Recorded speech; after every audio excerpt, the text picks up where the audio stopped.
Programa VIP. Oferecimento Unimed Cuiabá. Cuidar de você. Esse é o plano.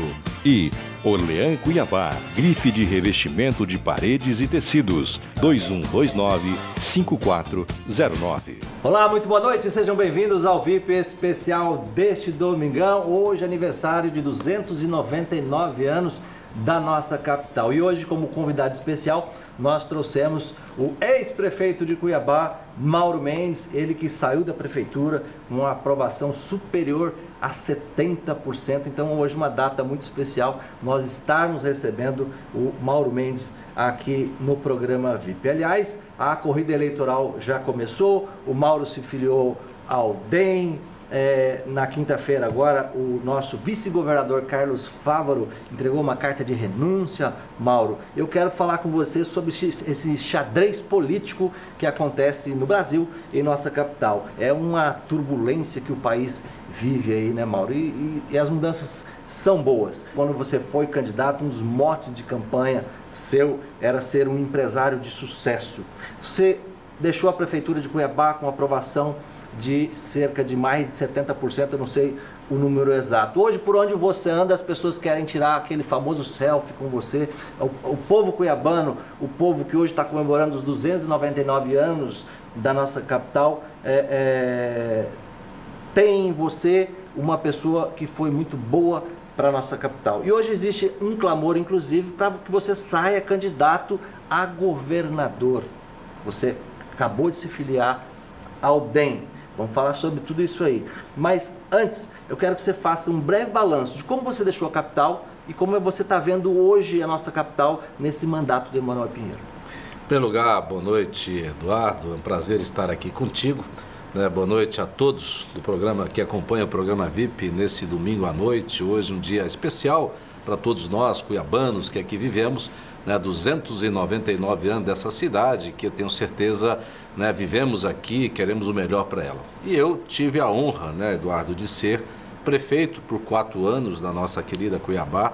Nós nos elegemos em 2012, então de 2013 a 2016, que foi esse o compromisso que eu assumi, honrei o compromisso, e procuramos, junto com a equipe de secretários, de servidores públicos, comissionados que estiveram ao nosso lado, trabalhar nesses 4 anos para entregar uma cidade melhor do que nós recebemos. E o balanço que eu faço, modestamente e honestamente da nossa administração, é que nós cumprimos esse papel, entregamos uma cidade melhor em muitos aspectos, daquilo que nós recebemos lá em janeiro de 2013, quando nós assumimos a cidade de Cuiabá. Entregamos uma prefeitura muito mais organizada, uma prefeitura muito mais controlada. Tivemos avanços importantes em muitas áreas na saúde. Nós conseguimos inaugurar um hospital, que foi o Hospital São Benedito, um hospital que, inaugurado em Cuiabá, lá em 2015, quando nós fizemos isso, nós fazíamos 30 anos que não se inaugurava um hospital público na cidade de Cuiabá. Começamos a construção do novo pronto-socorro, deixamos a obra em estado bastante avançado de construção, iniciamos a construção da UPA da região leste, a UPA ali do Verdão ficou quase finalizada para que a próxima administração pudesse fazer a entrega para a cidade de Cuiabá.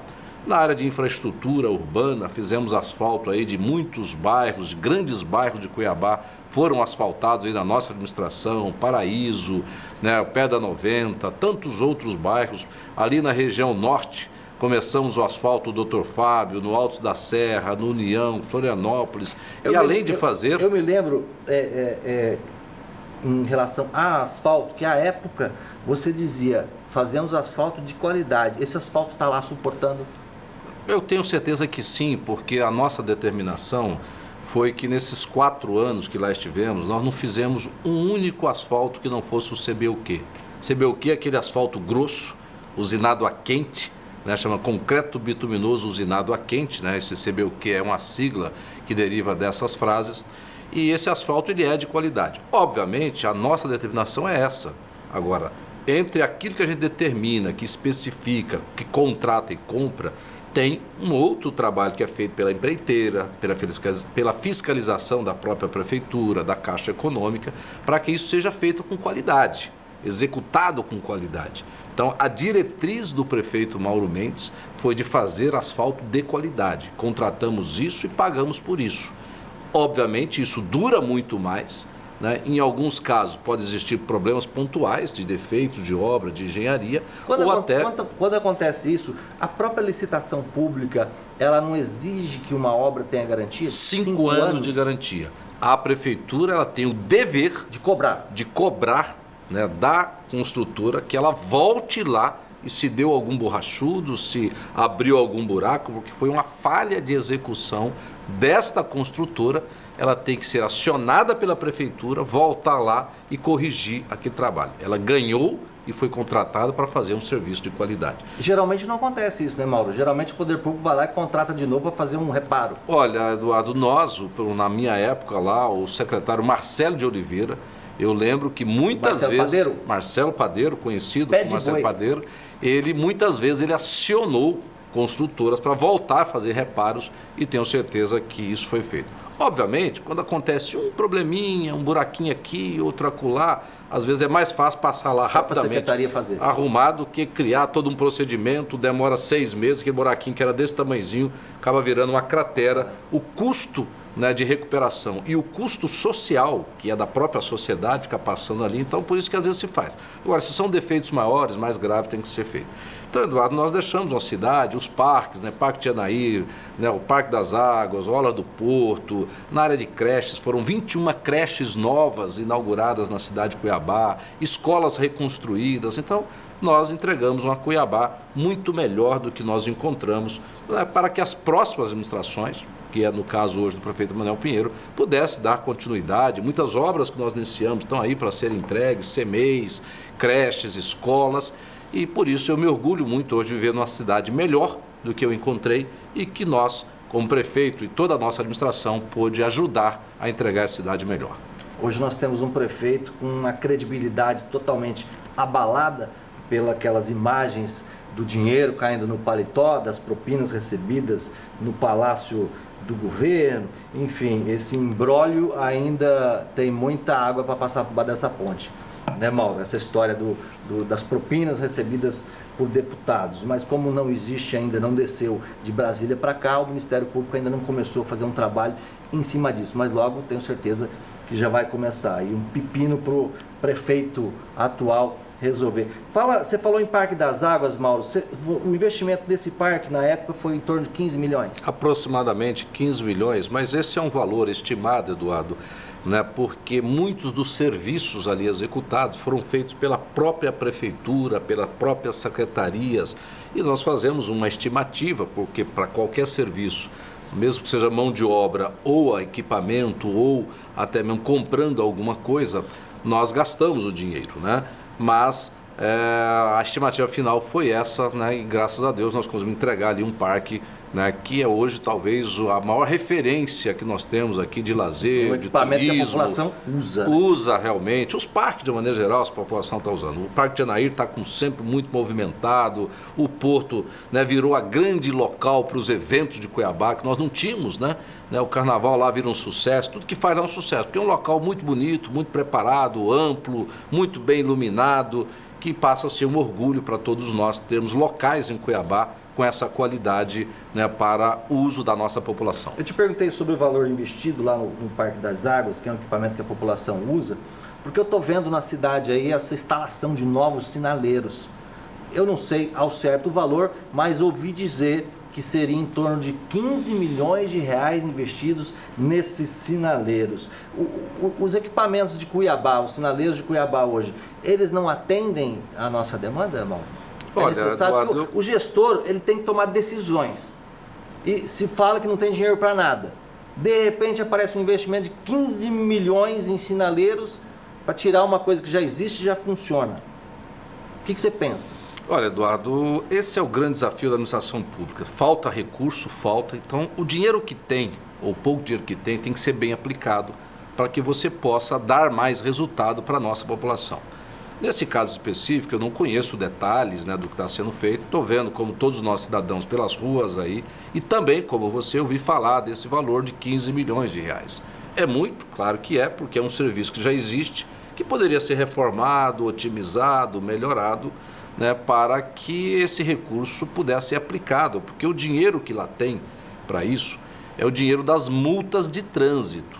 E esse dinheiro das multas de trânsito ele tem que ser aplicado exclusivamente no trânsito, mas pode ser em sinalização, pode ser em asfalto novo, pode ser em recapeamento. Tem muitas ruas de Cuiabá que precisam ser recapeadas. Então esses 15 milhões aplicados em recapeamento daria para recapear aí, dezenas e dezenas de bairros inteiros com esse recurso.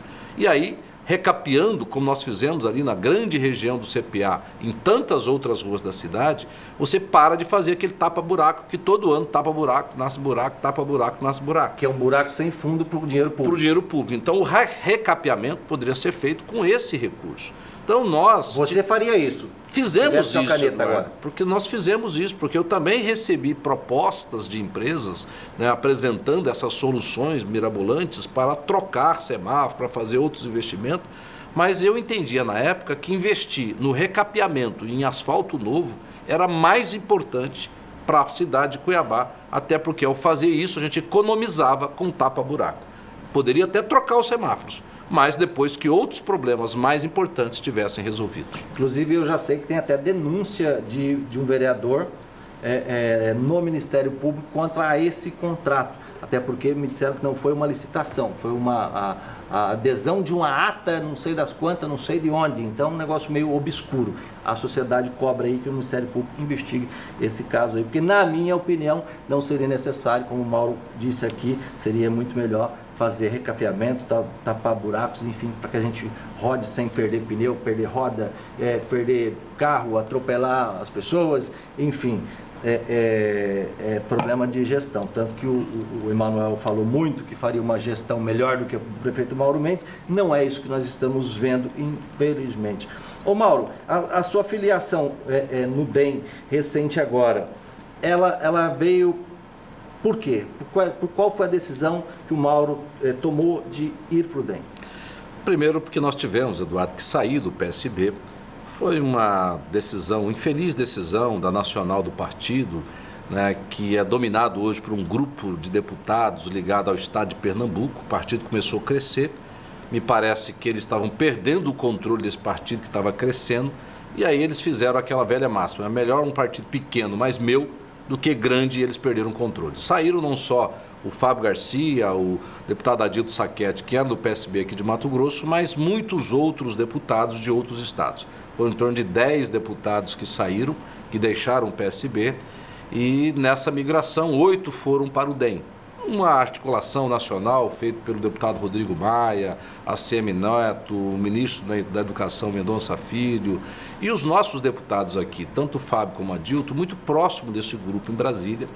Nós acabamos entendendo que essa proximidade e esse novo grupo, né, que estava assumindo o DEM a nível nacional, né, criava a perspectiva de ser um bom partido que deverá crescer muito nas eleições de 2018. E aí, né, com a proximidade que nós tínhamos com algumas pessoas aqui também em Mato Grosso, fez com que nós fizéssemos essa opção de ir para o Democratas aqui no estado de Mato Grosso. O DEM, que é base do governo até o momento com o Pedro Táxi. Você, inclusive, apoiou a candidatura, a campanha do Pedro Táxi, governador. E agora o DEM já declarou que tem um projeto de candidatura majoritária, tanto para governo quanto para Senado. Isso já ele está em fase de discussão, mas nada resolvido até o momento? Na verdade, Eduardo, todos os partidos que têm quadros mais importantes, quadros filiados, né, que têm algum destaque por algum serviço prestado ou por algum cargo exercido, esses partidos, naturalmente, eles objetivam lançar as suas candidaturas. Seja governador, senador, né, deputados estaduais, federais, que serão os cargos disponíveis nas eleições de 2018.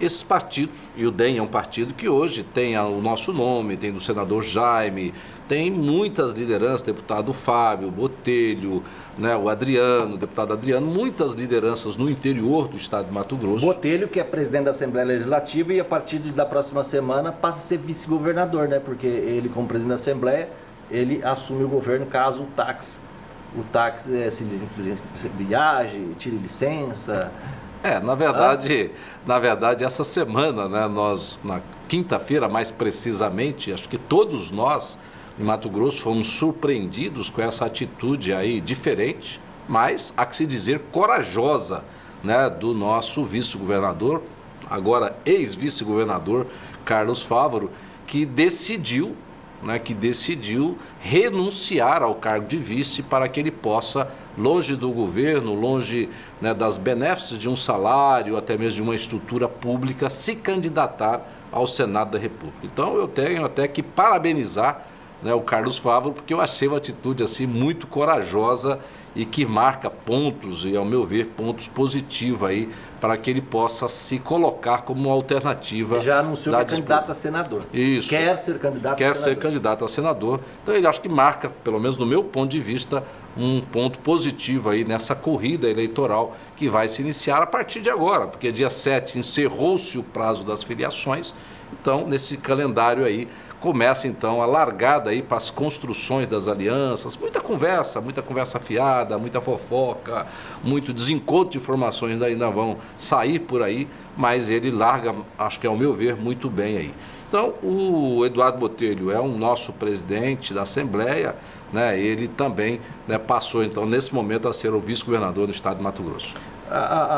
O meio político, os sites de notícia, a imprensa, os articulistas, de uma forma em geral, cobram, né, dos possíveis pré-candidatos uma decisão, que coloquem o nome, que digam se vão ser, se não vão ser, aí sai fofoca, aí falam que a mulher do Mauro diz que não é para ele ser candidato, a sua esposa inclusive postou na rede social de que isso é pura fofoca, que as decisões tomadas dentro do seio da família é um problema da família e que vocês, como casal, tomam sempre decisões em conjunto e que caso o Mauro decida vir a ser candidato a governador, terá o apoio incondicional da esposa. Foram palavras da sua esposa. Como é que vocês veem isso quando vocês estão em casa, você e a Virgínia, e leem esse tipo de notícia, Mauro? Na verdade, Eduardo, infelizmente, né, hoje as redes sociais, a mídia eletrônica, vamos assim dizer, elas são muito rápidas, né, alcança muito rapidamente muitas pessoas, e isso é bom por um lado e ruim por outro, porque esparrama-se fofoca o tempo todo, por um lado também acaba perdendo a credibilidade. Hoje você abre aí 10, 20 sites que existem aí, você encontra 5, 6 tipos de matérias, né, de enfoque para o mesmo assunto, dizendo de formas diferentes. Então, dependendo do gosto, de quem paga, de quem patrocina, né, de quem escreve, da linha editorial, né, sai o mesmo fato acontecido, versões totalmente diferentes. Isso é ruim, porque perde a credibilidade. Na mídia social eu vejo que está perdendo muita credibilidade. Então, no nosso caso específico, de vez em quando a gente é surpreendido aí com algumas fofocas, com diz que com fofoquinha. Eu não tenho muito tempo para isso não, Eduardo. Eu trabalho muito, sempre fui um homem de trabalho. Não tenho tempo para ficar nem fazendo fofoca e muito menos lendo fofoca. Não irrita você? Tá? Não me irrita, mas de vez em quando, se você deixa uma mentira sendo contada muitas vezes, ela acaba virando verdade. Então, né, começou a se fazer umas fofoquinhas aí, nós fomos deixando de lá, opa, não, para lá, vamos reposicionar a verdade. Né? E aí foi o que a Virgínia fez, ela disse claramente, né, que eu sempre a respeitei, é minha esposa, estou casada há mais de 20 anos, 23 anos que nós estamos casados, temos 3 filhos, e uma decisão dessa, Eduardo, um homem que respeita a sua esposa, que respeita a sua família, jamais vai tomar uma decisão de ser candidato a alguma coisa sem levar em consideração a opinião dos seus filhos, a opinião da sua esposa. Nós sempre fizemos isso em casa e todas as vezes que eu decidi, eu consultei a minha esposa e todas as vezes ela esteve ao meu lado. Porque um homem que não respeita a sua esposa, a sua família, vai respeitar quem? Vai respeitar eleitor? Vai respeitar a sociedade? Tem muito político aí que ou não tem família ou não respeita a sua família. Não é o meu caso. Graças a Deus, eu tenho uma relação muito boa com a Virgínia, que é a minha esposa, minha amada, né? E nós temos um lar muito feliz, me orgulho muito da família que eu tenho, da esposa que eu tenho. Mauro, eu vejo assim, muita conversa, muita pressa em querer saber quem são os candidatos, quem vai concorrer ao Senado, quem vai ser candidato a governador, enfim, até agora nós temos só o Pedro Táxi, né, que já disse que é candidato à reeleição, e Carlos Fávaro, que acabou de dizer que vai ser pré-candidato ao Senado, tem a juíza Selma Arruda, que também anunciou que é candidata ao Senado. Vocês têm um prazo limite lá no DEM para dizer quem é candidato a quê? Não, na verdade não tem isso no calendário eleitoral. O calendário eleitoral, Eduardo, é as convenções partidárias. Porque candidato mesmo é quando acontecem as convenções, que vai ser ali julho, começo de agosto. O calendário eleitoral, no processo de eleições, ele reduziu, são só 45 dias, é do dia 15 de agosto até o final de setembro, eleições é no início de outubro desse ano. Então, o calendário está lá mais para frente. Eu entendo essa ansiedade de alguns veículos de comunicação, de algumas pessoas, ou até mesmo de alguns atores aí do cenário político, porque elas querem as definições por interesses pessoais ou por algum interesse delas. Mas essas definições, quando elas são feitas com seriedade, com responsabilidade, não é uma decisão simples, não.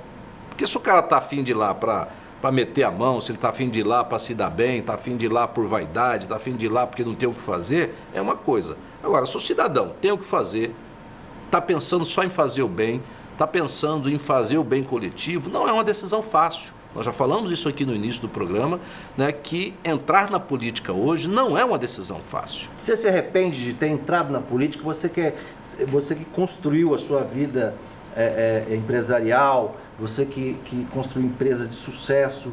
Hoje as empresas do Mauro passam por uma recuperação judicial, porque são um grupo de empresas, né? E uma dessas empresas, lá atrás, você teve um problema. Eu queria que você explicasse isso, Mauro, porque as pessoas têm aquela imagem, o Mauro, o cara que é o empresário de sucesso, entrou na vida pública para fazer a diferença. Como é que o grupo dele entra em recuperação judicial? Eu acho isso muito normal, porque eu sou empresário, eu sei as dificuldades que passam as empresas, os empresários, e existem momentos difíceis. Uma de suas empresas passou por um momento muito difícil. Eu quero que você resuma essa história. Na verdade, Eduardo, hoje, se eu for candidato novamente, eu não vou precisar contar nenhuma historinha da minha vida empresarial, porque eu tenho a minha história real, conhecida por muita gente, que é como administrador público na cidade de Cuiabá. Na minha vida privada, enquanto eu estive lá por mais de 25 anos, sempre fui, né, sempre tivemos sucesso, sempre crescemos, sempre demos resultado, né, foi muito bem administrado, obrigado, graças a Deus. Quando eu saí, você se afastou? Me afastei. Infelizmente tivemos problemas, eu tenho várias empresas, uma delas especificamente teve problemas muito sérios aí em algumas grandes obras ao longo do Brasil. Nós tivemos obras no Piauí, no Acre, em Rondônia, no Mato Grosso, em vários estados. Tiveram problemas. Uma construtora. E ela teve um prejuízo. Grandes obras eram obras públicas? Privadas, 100% obras privadas. Privadas, no mercado privado. Nada a ver com o setor público. E isso aconteceu com alguns problemas que foram trazidos, inclusive, pela política, pela condição que eu estava como prefeito de Cuiabá. Gerou um prejuízo muito grande durante aquela o ano história de da Operação Ararate? Ararate, que depois de 3 anos foi arquivado, né? Desconfiaram de mim, veio de chamar para pedir explicações, pede uma busca e apreensão. 15 dias depois, os bancos cortam o crédito das suas empresas, traz um transtorno, um prejuízo muito grande. E aí, 3 anos depois, não, estava tudo certo, está aqui, está arquivando, dito pelo não dito, só que o prejuízo vem, o prejuízo ficou. Eu, Eduardo, apesar disso, né, não tenho arrependimento, voltei para minhas empresas, o meu compromisso foi ser prefeito por 4 anos, honrei esse compromisso com a cidade de Cuiabá, terminei meu mandato e voltei para as minhas empresas. Graças a Deus, já estamos recuperando, né, estamos indo muito bem, estou cumprindo o plano, né, estamos pagando todo mundo. Tenho um prazo para pagar que foi acordado com os meus credores, foi aprovado numa assembleia de credores, né, e nós estamos honrando rigorosamente com todos aqueles dentro da regra do plano aprovado. Então, estou muito tranquilo com relação a isso. Tem outras empresas, tem outras atividades, né? Fica um monte de pessoas aí que não sabem o que dizem, pessoas essa história de que você recalcadas. Tem empresas em sociedade com o Silval Barbosa. Isso é uma mentira absurda. As pessoas falam o que bem quer hoje, né, Eduardo? Eu nunca fui sócio do Silval. O próprio Silval diz isso, que nunca teve sociedade. Não sei de onde as pessoas tiram essas mentiras descaradas, né? Mas eu nunca fui sócio do Silval, nunca tive sociedade com ele, né? E o próprio Silval diz isso na delação dele. né, que nós tivemos lá momentaneamente durante 6, 8 meses, né, uma parceria, uma sociedade, né, com o irmão dele e com outra pessoa. Nunca com o Sival Barbosa, que isso durou, se eu não me engano, 2013, foi lá no ano de 2013. Né? Isso não tem crime nenhum, não tem nada de errado, não era na área pública, era na área privada. Né? Só que as pessoas, né, parece que tentando criar fatos, né, para que aquela história, para quem está morrendo afogado, um cipó vira barranco. Como as pessoas não têm muito o que falar de mim, ficam tentando, né, inventar algumas coisinhas, inventar algumas fofoquinhas para tentar gerar fatos negativos. Eu convivo com bastante gente do meio político e percebo bastante, Mauro, que existe um desespero para que o Mauro tome uma posição urgentemente, porque se o Mauro for candidato a governador, a probabilidade de que ele até vença o governador Pedro Tax é muito grande. É o que dizem nos bastidores políticos. E como o governador Pedro Tax está fragilizado nesse momento, o governo dele não conseguiu decolar, e as pessoas o acusam de não ser um bom gestor, né?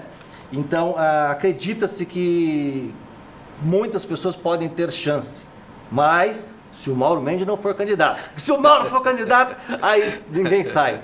Aí vai ser polarizada uma campanha entre Pedro Tax e Mauro Mendes. Como é que você vê isso, Mauro? Olha, Eduardo, primeiro assim, eu não tenho essa presunção de dizer que se eu sair ninguém ganha, né?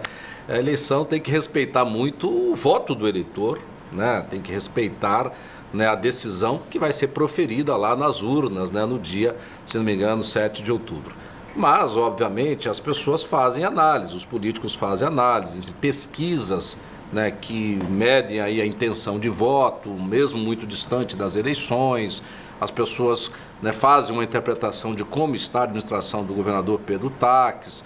Então, eu vejo, quando falam de mim, uma certa tranquilidade. Não existe ninguém morto, ninguém ganha eleição antes de abrir o resultado das urnas, né? Tem que respeitar muito. O que tem que ser feito, Eduardo, quando alguém quer ser candidato, é primeiro ter coragem. Coragem de ir para a vida pública, coragem de pedir voto, não é fácil. Né? Você sabe disso, já foi candidato. Eleição é um negócio muito complexo, a política no Brasil está num momento muito ruim. Então eu vejo com tranquilidade, não vou tomar nenhuma decisão precipitada, não vou deixar para a última hora, no momento certo. Né, final de abril, maio, por aí, não passa de maio, seguramente as pessoas terão uma definição se eu poderei ser candidato, né, estar à disposição nas eleições de 2018, ou se eu não poderei ser candidato, né, e o grupo político no qual eu estou inserido, se eu estou filiado no partido, é um grupo político, muito provavelmente nós poderemos, né, estar aí apresentando alguma candidatura, né, para a sociedade para disputar as eleições. Mas essa decisão não é do Mauro Mendes, é uma decisão do grupo político, porque política é uma atividade coletiva, que se faz com diálogo, né, com os parceiros da política, se faz ouvindo a sociedade para interpretar aquilo que as pessoas desejam naquele momento. Senão, o projeto vai naufragar. Porque não adianta as pessoas estar querendo ir para este rumo aqui e nós apresentarmos um projeto nesse rumo aqui. As pessoas não vão embarcar junto conosco. Então, o político, o partido político, ele tem o dever, a obrigação de conversar com as pessoas para interpretar, né, o desejo e o sentimento popular e apresentar alguém decente, que saiba administrar e que seja honesto para cuidar de Mato Grosso. Honestidade, você acabou de citar, é uma coisa que o Pedro Tax diz muito, né? Podem me falar o que quiser de mim, mas nunca vão poder me acusar de ser desonesto. Qual é a avaliação que você faz do governo Pedro Tax até o momento? Olha, eu tenho procurado, Eduardo, evitar fazer avaliações. Eu não gosto muito disso, não. Sempre me pedem, avalia aí a administração do Manuel Pinheiro. Eu sempre digo, olha, gente, eu desejo que o Manuel seja um prefeito melhor do que eu. Agora, não basta desejar, eu desejar ou ele desejar. Ele tem que trabalhar muito para isso, tem que ser honesto, tem que trabalhar muito e tem que entregar resultado. E resultado é lá no final. Ninguém vira o melhor prefeito de Cuiabá com 6 meses, com 1 ano, com 2 anos. Mas você concorda também que a situação em que o Pedro Tax pegou o estado de Mato Grosso, deixada por Sival Barbosa, seria um osso duro de roer? Olha, certamente o governo de Sival Barbosa, né, tem aí algumas marcas muito ruins. Né? Ele mesmo já confessou crimes que foram cometidos, desvios de conduta, um padrão de ética e de moral, de honestidade não desejável. Quando o Pedro assumiu, Ele conhecia isso, ele sabia disso, nós sabíamos disso, muita gente sabia disso, tanto que logo da sequência... Sabia o cavalo que ia montar. Tá, o Ministério Público denunciou, a Justiça acolheu, muita coisa aconteceu e todos nós sabemos do que aconteceu. Então, ele deveria ter tomado providências. Não adianta reclamar agora, mas lá atrás sabia disso, poderia ter tomado providências. Né? Falar da crise, Eduardo, a crise no Brasil, o feio da crise, dessa última crise, foi 2015, 2016. Quando milhões de pessoas perderam emprego, quando a economia retraiu fortemente, quando a arrecadação de impostos caiu, houve realmente um processo muito difícil no Brasil. E eu era prefeito. Foram os 2 últimos anos da minha administração. E eu entreguei uma prefeitura com dinheiro em caixa, com um monte de obras entreguei com salário em dia, com fornecedores em dia, entreguei uma prefeitura redonda para o Manuel Pinheiro, muito melhor do que eu recebi lá em 2013. Basta olhar os números da prefeitura, basta olhar o balanço, que falar aqui é uma coisa. Pega números, pega o balanço da prefeitura lá de 2013, pega o balanço de 2016, quando entreguei. São números, os números são frios e eles não mentem. Então, o governador Pedro Táxis, né, ele também estava vivendo esse momento. O prefeito Emanuel Pinheiro não pode hoje afirmar que pegou uma prefeitura com problema. Claro que não, Eduardo. Pegou uma prefeitura redonda, com dinheiro em caixa. Folha em dia. Com dinheiro na faca, a folha em dia, fornecedores em dia, com muitas obras em andamento, com recurso garantido. Todo aquele asfalto ali da região norte está sendo feito, né? Eu deixei contrato assinado, construtora trabalhando, só estava parado porque estava chovendo. Não se faz asfalto no período de chuva, né? Em dezembro, janeiro, fevereiro. Acabou a chuva, a empreiteira voltou, mas tinha dinheiro na Caixa Econômica de Financiamento, a contrapartida do Banco do Brasil estava lá. Então nós deixamos muitas ações, né, organizadas e trabalhadas para que a gestão tivesse continuidade. Obras na saúde, obras na educação, pronto-socorro, dinheiro de emendas e dinheiro de emendas para poder já costurado com a bancada federal para equipar, obra em andamento, né, fornecedor pago em dia, né, todo mês, a prefeitura sempre colocou o seu dinheiro lá, nós deixamos a prefeitura organizada. Se o governador Pedro Táxis, e tenho certeza que ele não pegou um estado muito bem, né, os ajustes deveriam ter sido feitos. Ele que estava lá dentro, então não pode reclamar hoje, tinha que ter reclamado lá no início. Né? Se fala que tinha problema, tem que ter mostrado no início, explicado para a sociedade, olha gente, a coisa está assim, ó, preto no branco, ó, tá errado isso, vamos ter que consertar. Se não fez isso, não pode chegar agora 4 anos depois, né, 3 anos e pouco depois, e querer culpar a Cival. Porque ficar olhando para trás e culpando Cival, ninguém quer mais saber de Cival, não.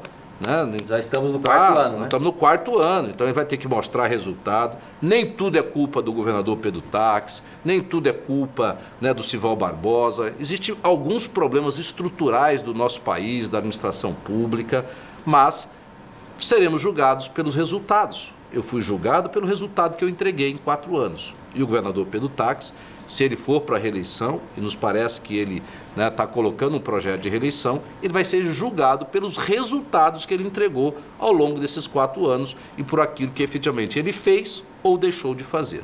E é isso que nós, partidos, vamos analisar. Né? Ele pode até receber o nosso apoio, se a gente chegar à conclusão que ele é o melhor candidato para um novo projeto 2019-2022. Se nós acharmos que ele não performou bem, né, que ele não entregou tudo que poderia ter entregue, que ele não administrou bem, os partidos podem querer escolher uma nova pessoa para representar essa nova expectativa que nós temos para o processo eleitoral 18 para um novo mandato. Resumindo, o compromisso com o táxi era até o primeiro mandato. Daí para frente é outra história. Isso é claríssimo, né, Eduardo? Ninguém vota. O eleitor, quando ele vota para um mandato. Não é porque você votou no Mauro Mendes lá em 2012... que se eu tivesse sido candidato em 2016, as pessoas tinham obrigação de votar em mim. Na verdade, não. Olha, votei, e quem não votou também, vou analisar. O cara tá bom? Cumpriu? Trabalhou? Melhorou? Melhorou, tá bom. Deixa o cara lá. Ah, não tá bom? Vamos trocar. Porque se o cara não desempenhou bem, vou ficar mais 4 anos com o cara desempenhando mal? Até a roupa de troca, né? É burrice, né?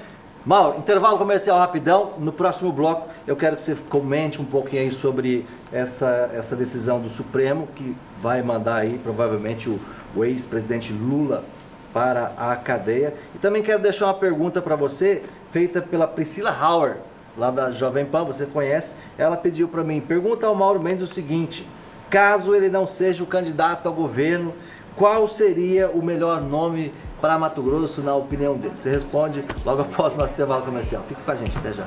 Let me love you old school. I know you will dig it. Let me take you downtown. Day and night, I'll make it all about you. Everything that I do is to love you old school. Let me love you old school. Muito bem, estamos de volta com o VIP, hoje recebendo aqui no estúdio o ex-prefeito Mauro Mendes, um possível candidato a governador pelo DEM, que o Mauro acaba de se filiar, né? Já falamos um pouco sobre esse xadrez político que acontece no nosso estado. A Priscila Raul mandou uma pergunta, eu quero que o Mauro responda, já que ele disse que até o final de maio o DEM toma uma posição de quem será o candidato, se for ter candidato na majoritária, até porque, como diz o próprio Jaime Campos, em política tudo pode mudar, né, Mauro? Na verdade, são decisões, né, que não só o Mauro Mendes vai ter que tomar, mas outros atores também. A política é dinâmica, a vida é dinâmica. Hoje uma semana é um mês é uma eternidade, né, porque muitas coisas podem acontecer aqui no estado e isso mudar, né, o tabuleiro, mudar as peças, colocar peças novas, tirar peças, né, nesse jogo, nessa engrenagem aí que nós temos para que as definições aconteçam verdadeiramente lá nas convenções que vão de julho ao início de agosto. Então, eu, respondendo objetivamente aí, Priscila, a sua pergunta, né, certamente existem muitos nomes, muitas pessoas competentes, igual ou até mais do que eu, mais do que outros que aí estão. Agora, essas pessoas, né, que poderiam administrar Mato Grosso, elas têm que ter a coragem, em primeiro lugar, a coragem, né, de se colocar dentro da política, de vir, se filiar a um partido.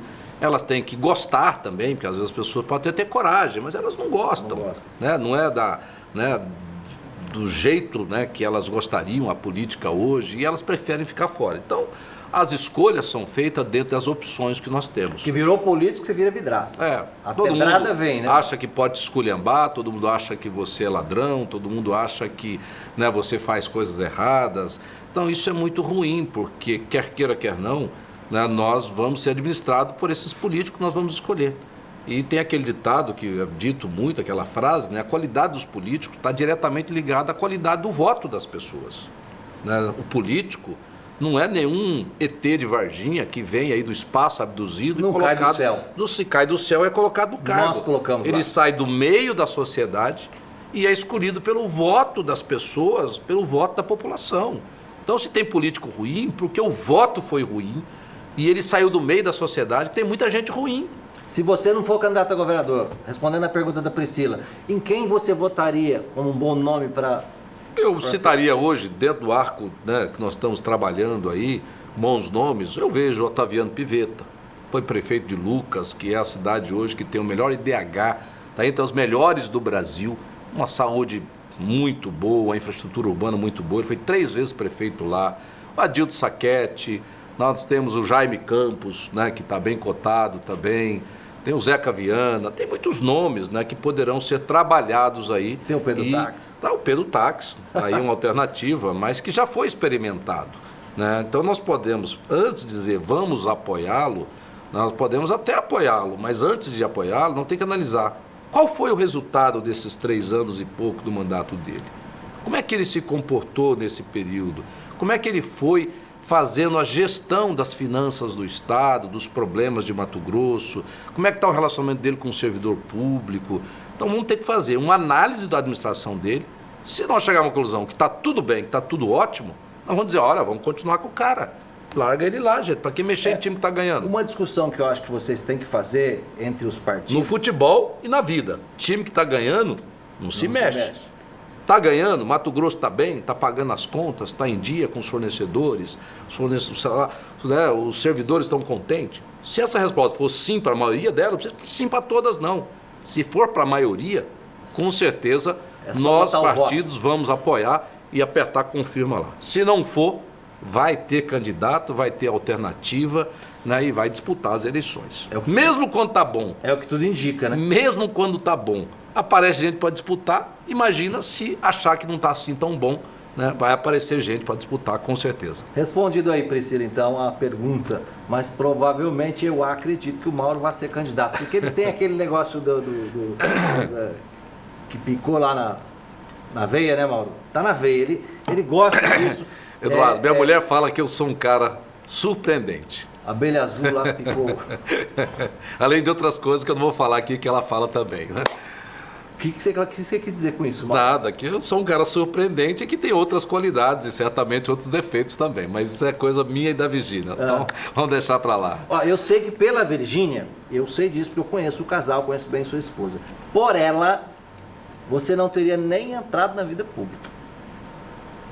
Ela te apoia, mas ela preferiria que você não tivesse entrado na vida pública. Estou errado, não? Na verdade, Eduardo, a vida pública ou qualquer atividade muito intensa que você desenvolva, talvez o trabalho também, o trabalho rouba os filhos, né, os pais dos filhos, porque às vezes você chega tarde em casa porque está trabalhando, não é assim? Né? Você viaja porque está trabalhando. Você perguntar para o seu filho pequenininho, você quer o papai em casa ou quer o papai trabalhando? Ele quer o papai em casa. Você tem que explicar, não, papai não pode ficar em casa, tem que sair, você tem que trabalhar, às vezes ele viaja, o filho sente, a esposa sente.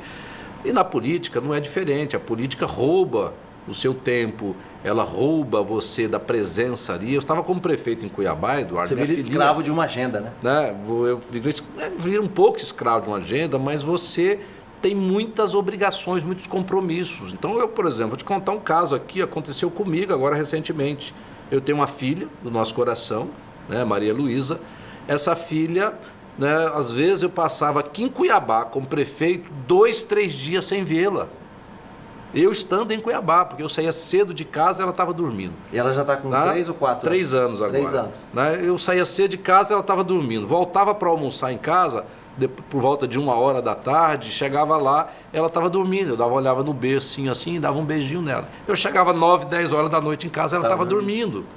Passava 2, 3 dias sem brincar com ela, sem interagir com ela, né, por causa da minha atividade. Então a política, ela demanda muito, né, a presença, rouba muito seu tempo. Então toda esposa que ama o seu marido, todo filho que ama os seus pais, né, se perguntar o que ele prefere, seguramente ele vai dizer, prefiro meu marido em casa comigo, prefiro meu pai em casa comigo. Né? Como eu tenho certeza que eu vivo uma relação muito boa com a minha esposa, essa resposta ela disse, né? E certamente é verdade. Agora, toda vez que nós decidimos, que eu decidi ser candidato, ela esteve ao meu lado nas campanhas, esteve ao meu lado, e se dessa vez, né, nós decidimos, eu decidi ser candidato, seguramente, não tenho a menor dúvida disso, ela disse numa nota, inclusive, ela estará, como sempre esteve ao meu lado, né, como espero estar junto com ela. Até porque ela, né, sabe que você gosta... Para todos sempre, amém. Você gosta disso, de administrar, de buscar resultados, e acho que ela sabe também que é um dos seus sonhos ser governador desse estado, como era ser prefeito. Foi sonho um dia, Eduardo, nossos sonhos mudam também. Foi um sonho um dia, fui candidato em 2010, né, contra o governador, que foi o governador Sival Barbosa, né, o Wilson Santos foi candidato também, terminamos em segundo lugar naquelas eleições. O resultado disso, Mato Grosso, né, conhece o que aconteceu, não precisa falar muito, né? E fui candidato a prefeito em 2008, perdi, fui candidato em 2012, ganhamos, fui prefeito por 4 anos e o resultado está aí também, a população de Cuiabá conhece. Então, né, vamos ver, né, não estou dizendo sim, eu sou um cara muito cuidadoso, Eduardo, com as minhas palavras.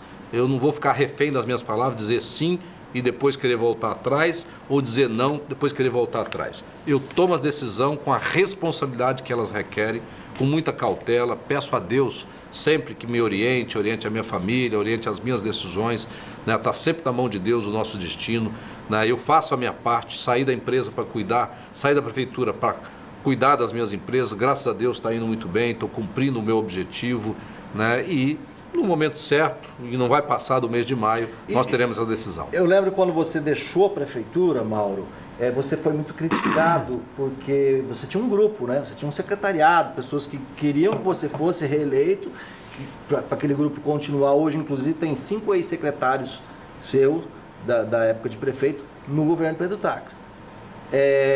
Muita gente criticou de ter abandonado um grupo, mas foi uma decisão que você tomou na época justamente para voltar para as suas empresas, reorganizar a vida empresarial até para não ser acusado de que se as empresas conseguissem se reerguer, né, você equacionar o problema, não fosse acusado de ter feito isso com dinheiro público?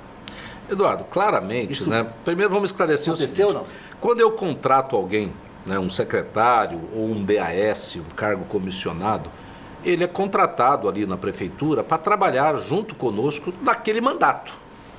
Eu nunca disse para ninguém assim, vem aqui trabalhar comigo, né, nesses próximos 4 anos, mas é para 8 anos, viu? Eu vou ser candidato à reeleição, eu vou ganhar a eleição. Primeiro que estaria desrespeitando o eleitor, né, imaginando que eu pudesse. Então todo mundo foi contratado, é um contrato temporário de 4 anos. Se o cara entrou no meio do mandato, era por mais 2 anos, por mais 1 ano.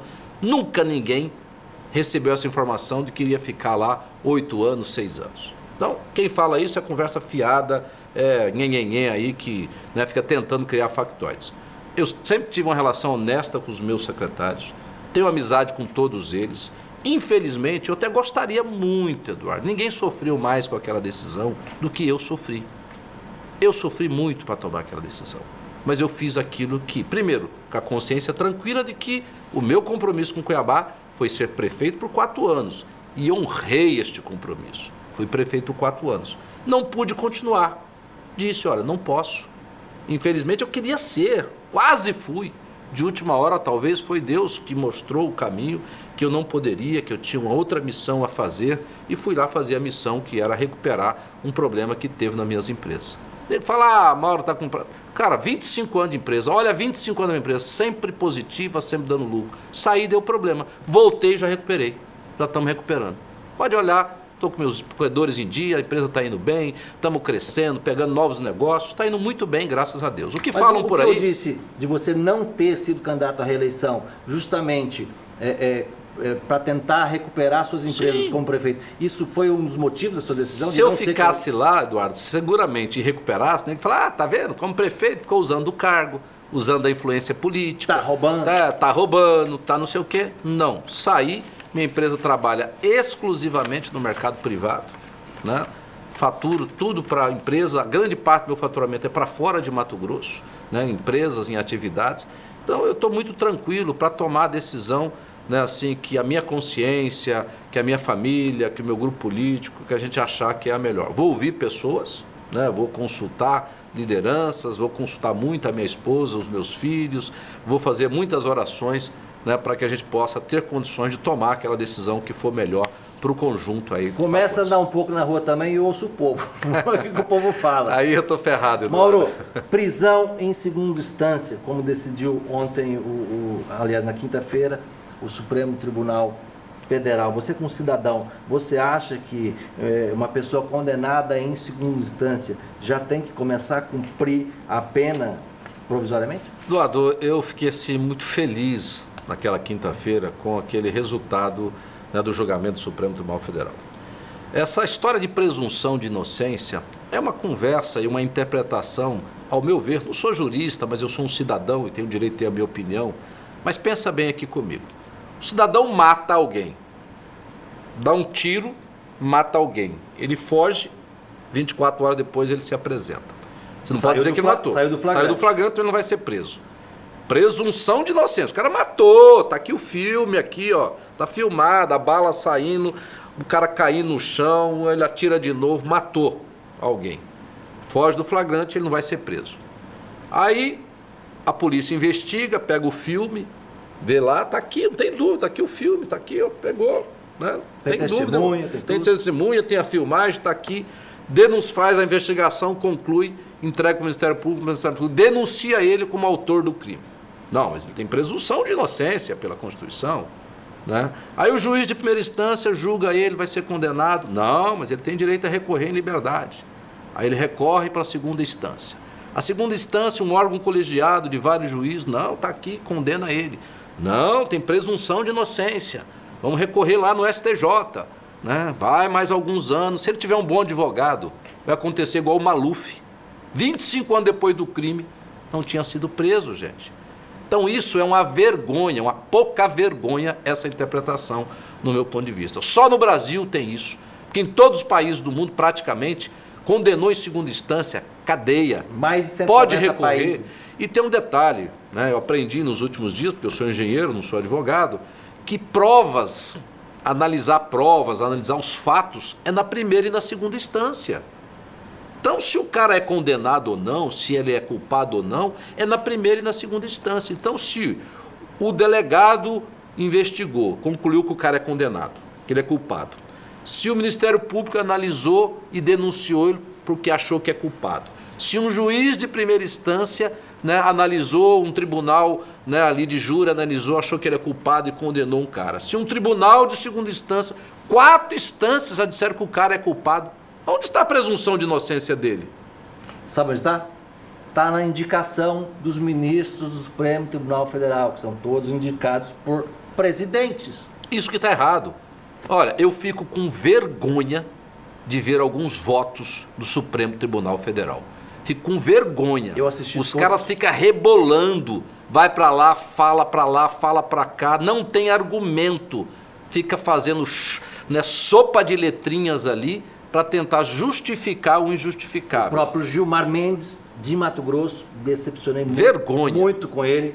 Ele veio com uma Eu queria balela. sugerir para ele mudar o sobrenome de Mendes, De porque Mendes. me dá vergonha ter o mesmo sobrenome que ele. Ele veio com uma balela de que se houver pelo menos uma pessoa que foi condenada injustamente, que cumpriu a pena, já justifica não ter a prisão.